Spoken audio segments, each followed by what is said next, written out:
नमस्कार मित्रों, हाजिर हूं मैं आज की प्रमुख खबर और उसके विश्लेषण के साथ। खबर की शुरुआत करूं उससे पहले मैं आपसे अनुरोध करना चाहता हूं कि अगर आपने अभी तक हमारा ये चैनल सब्सक्राइब नहीं किया है तो प्लीज इसे सब्सक्राइब कर लीजिए और इसका बेल आइकन जरूर दबा दीजिएगा ताकि जब भी कोई नया वीडियो बने तो आपको इसकी जानकारी मिल जाए। तो चलिए शुरू करते हैं आज की बड़ी खबर। और आज की बड़ी खबर मेरे लिहाज से ये है कि योगी सरकार किसानों से डरी हुई है और उसका डर सामने आ गया है। पूरी तरह योगी सरकार का किसानों के प्रति जो डर है वो डर आज खुलकर सामने आ गया। मुख्यमंत्री आवास में ये डर दिखाई दिया और कैसे मैं इस बात को कह रहा हूं इसके लिए मैं आपको बताऊंगा, लेकिन आप जरा धीरज से इस पूरे वीडियो को देखिएगा, तब आप समझ पाएंगे कि योगी सरकार किसानों से किस तरह डरी हुई है और उसके लिए किस तरह के प्रयास कर रही है। ये बात तो सबको मालूम है कि देश के किसान इस सरकार से नाराज हैं और दिल्ली के सीमा पर बैठे हैं। लंबे समय से वो दिल्ली की सीमा पर जमे हुए हैं। वो मांग कर रहे हैं कि कृषि कानूनों को रद्द किया जाए और किसानों की बात सुनी जाए। इसके अलावा उत्तर प्रदेश के, पश्चिमी उत्तर प्रदेश के खासतौर पर किसान एक बार लखनऊ की ओर कूच करने का प्लान बना चुके हैं और उन्होंने कहा है कि लखनऊ को भी दिल्ली बना देंगे। खासतौर पे जो टिकैत बंधु हैं उनकी ये धमकी है, उनकी ये चेतावनी है कि योगी सरकार को हम लखनऊ आकर घेरेंगे और गन्ना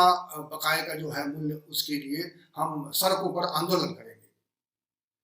इन सब स्थितियों से डरी हुई है योगी सरकार। ये उसका डर इसलिए आज सामने दिखाई दिया क्योंकि उत्तर प्रदेश के मुख्यमंत्री के आवास पर, सरकारी आवास पर आज लगभग 150 किसानों की एक बैठक बुलाई गई। 150 किसानों को मुख्यमंत्री ने संबोधित किया, गन्ना मंत्री ने संबोधित किया,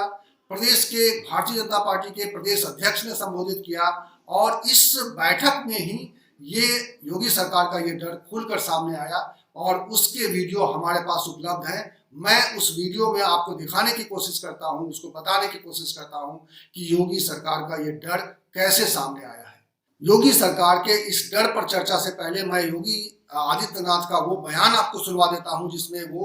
किसानों को बता रहे हैं कि किस तरीके से उन्होंने किसानों के लिए क्या क्या किए हैं। और जाहिर तौर पे ऐसा नहीं है कि सरकार ने किसानों के लिए किया नहीं, लेकिन ये भी एक सच्चाई है कि ये सरकार किसानों से डरी हुई है क्योंकि उनकी बातें नहीं सुनी जा रही हैं, क्योंकि उनकी मांगों पर कोई ध्यान नहीं दिया जा रहा है। इसलिए एक माहौल तो ये जरूर है कि किसान नाराज है प्रदेश सरकार से और मोदी सरकार से। लेकिन उत्तर प्रदेश सरकार इसलिए भी डरी हुई है क्योंकि उत्तर प्रदेश को चुनाव में जाना है और बीजेपी के लिए एक बड़ी चुनौती होगी। अगर किसान नाराज रहते हैं तो पूरे प्रदेश में किसानों की संख्या, किसानों की आबादी, जब देश किसानों का है, जब ये प्रदेश किसानों का है, तो आप समझ सकते हैं कि किसानों के वोट कितने अहम हैं और इस लिहाज से योगी सरकार का ये डर भी कितना महत्वपूर्ण है। और ये डर आज जो सामने आया है उस डर के बारे में मैं आपको बताऊं उससे पहले मैं आपको बता देना चाहता हूं कि योगी आदित्यनाथ ने आज इसकी बैठक में क्या कहा। योगी आदित्यनाथ ने साफ तौर पर कहा कि आप सोचिए 10, 11, 12, 13, 14, 15, 16, 17, 8 वर्ष का गन्ना मूल्य का बकाया था।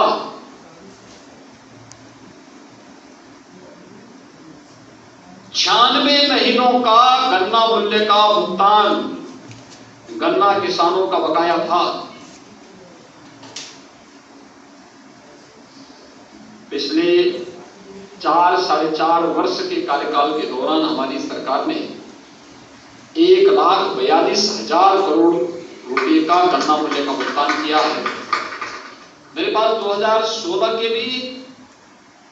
और 2015 के भी धान और गन्ना के क्रय के आंकड़े हैं। 2016-17 में प्रदेश में चुनावी वर्ष था। कुल 6 लाख मीट्रिक टन गेहूं का क्रय हुआ था। इस साल अगर मैं आपको बताऊं, कोरोना के बावजूद जो 6 लाख मीट्रिक टन 2016 में समाजवादी पार्टी की सरकार ने किया था वह किसानों से नहीं किया था, आड़तियों से किया था। एमएसपी का लाभ किसान को नहीं मिला था और इस बार हम लोगों ने कितना किया, 56 लाख मीट्रिक टन का क्रय किसानों से किया,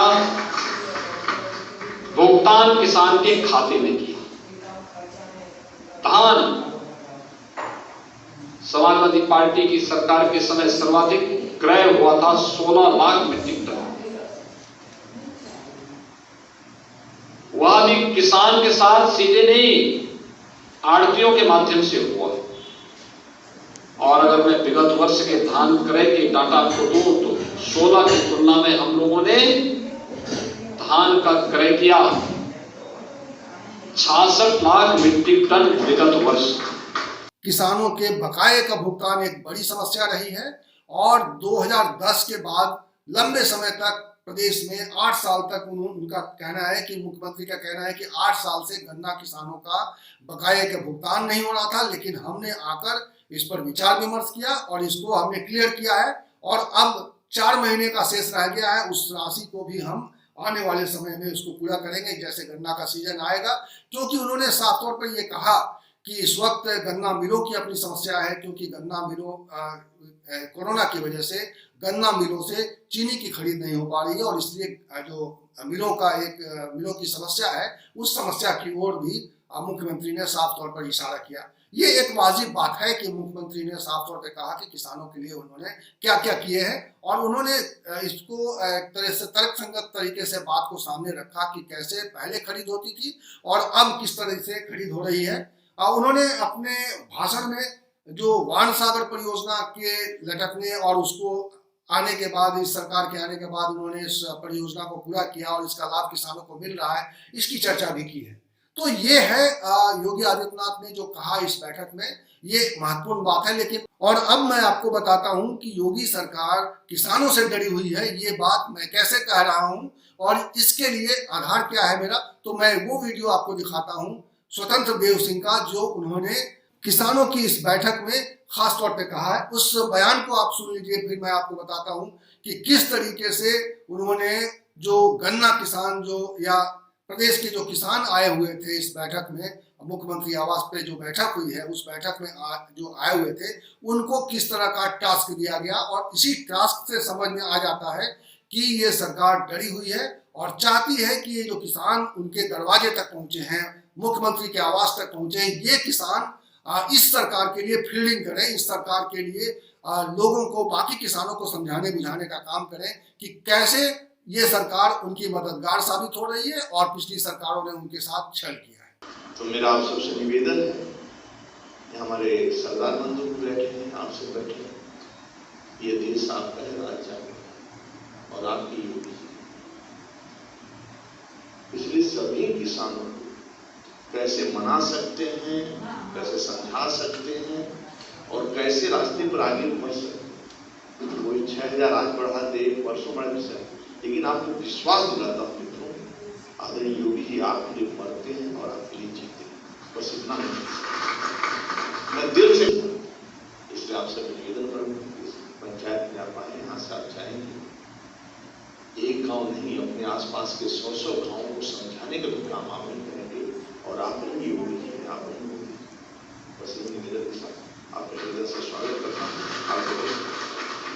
स्वतंत्र देव सिंह के इस बयान के बाद अब बिल्कुल साफ हो चुका है कि ये सरकार किसानों से डरी हुई है और किसानों को मैनेज करने के लिए उन्होंने किसानों के एक बड़े समूह को ये टास्क दिया है कि वो उनकी बात को अधिक से अधिक किसानों तक ले जाएं, ताकि उनको आने वाले चुनाव में इस तरह की जो किसानों के विरोध की वजह से जो एक डर है, खासतौर पे पश्चिमी उत्तर प्रदेश में, जहाँ पे एक ऐसा माहौल बनाने की कोशिश हो रही है जिससे कि सरकार को दिक्कतें हो सकती हैं, सत्ता पक्ष को दिक्कतें हो सकती हैं चुनाव में, तो उन दिक्कतों को समझते हुए, उस जमीन के हकीकत को समझते हुए इस सरकार ने अभी से अपनी कोशिशें तेज कर दी हैं। और आज की बैठक में ये एक बड़ी खबर है जो आपको कहीं और दिखाई नहीं देगी, किसी और चैनल पर इस लिहाज से ये खबर नहीं आपको बताई जाएगी। इसीलिए मैं आपसे गुजारिश करता हूं कि बार बार अगर आपको लगता है कि ये हम एक अलग एस्पेक्ट से, एक अलग पहलू उसके खबर को पकड़ने की कोशिश करते हैं और आप तक उसको पहुंचाने की कोशिश करते हैं, तो आपका भी फर्ज बनता है कि ऐसी खबरों को अधिक से अधिक लोगों तक पहुंचाइए, ताकि ये जागरूकता बढ़े, ताकि लोगों को जानकारी बढ़े कि किस तरीके से ये सरकार काम कर रही है, किस तरीके से जमीन पर हालात हैं। मेरी कोशिश यह है कि जमीन की जो स्थिति है उसको तरीके से समझा जाए और समझाया जाए। और अब मैं बात करूंगा इस वीडियो में ओम प्रकाश राजभर की। ओम प्रकाश राजभर एक ऐसे नेता हैं, एक ऐसे नेता के तौर पे उभरे हैं जो पिछले कुछ समय से भारतीय जनता पार्टी का साथ छोड़ने के बाद बहुत ही मुखर हैं और उत्तर प्रदेश के सवालों पर तेजी से अपनी बात रखते हैं, गंभीरता से अपनी बात रखते हैं और काफी तल्ख लहजे में अपनी बात रख रहे हैं। आज भी उन्होंने बनारस में थे, वो उन्होंने जो प्रेस कॉन्फ्रेंस की और उससे जो जानकारी आ रही है कि वो उनका झुकाव अब कांग्रेस की ओर हो रहा है। और कांग्रेस की ओर झुकाव उनका इसलिए हो रहा है क्योंकि समाजवादी पार्टी और बसपा ने अभी तक कोई ऐसा सिग्नल नहीं दिया है उनको जिससे कि वो भरोसा कर सकें कि उनके पक्ष में या उनके साथ जाने के लिए ये पार्टियां या उनको कोई ऐसी इतनी उनके मुताबिक इतनी सीटें दे सकेंगी ये दल समाजवादी पार्टी और बसपा। इसलिए उन्होंने अब कांग्रेस के ऊपर डोरे डालने शुरू किए हैं और उन्होंने आज के प्रेस कॉन्फ्रेंस में या कहिए कि पत्रकारों से बातचीत में उन्होंने कांग्रेस के भी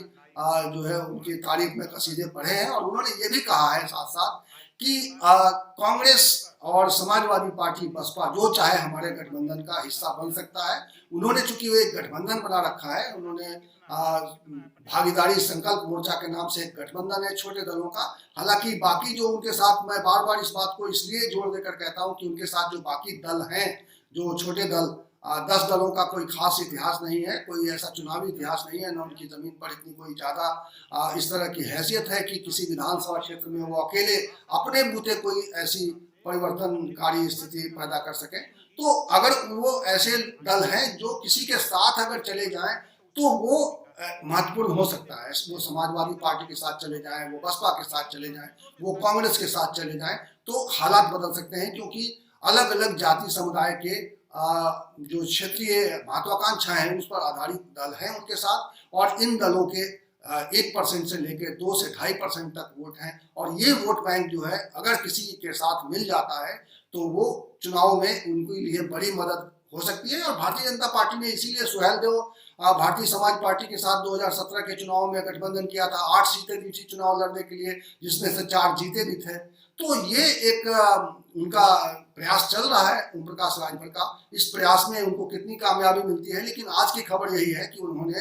कांग्रेस के ऊपर भी अब डोरे डालने शुरू कर दिए हैं और अब क्या कांग्रेस की ओर से उनका कोई फीडबैक मिलता है ये देखने वाली बात होगी। लेकिन ये भी एक सच्चाई है और ये भी एक साथ सामने आ रहा है कि उनकी शर्तों पर फिलहाल समाजवादी पार्टी और बसपा की ओर से कोई पॉजिटिव नोट नहीं है, कोई पॉजिटिव सिग्नल नहीं है और इसीलिए उन्होंने अब कांग्रेस की ओर थोड़ा रुख किया है। देखते हैं क्या होता है। जैसे जैसे चुनाव नजदीक आएंगे आप देखेंगे कि ढेर सारे जो सियासी समीकरण हैं बदलते रहेंगे और हम उन पर आपको अपडेट देते रहेंगे। आपको अगर हमारा ये कार्यक्रम अच्छा लगता है, आपको लगता है कि मैं कोई नए पहलू से आपको खबरों का अपडेट देता हूं, तो आप जरूर हमारे इस खबर को अधिक से अधिक लोगों तक पहुंचाइए। और अभी तक अगर आपने हमारा ये चैनल सब्सक्राइब नहीं किया है तो प्लीज इसे सब्सक्राइब कर लीजिए और इसका बेल आइकन जरूर दबा दीजिएगा ताकि जब भी कोई नया वीडियो बने तो इसकी जानकारी आपको मिल जाए। इस वीडियो में इतना ही। इसी तरह की खबर और इसी तरह की चर्चा के साथ मैं मिलूंगा अगले वीडियो में। तब तक के लिए नमस्कार।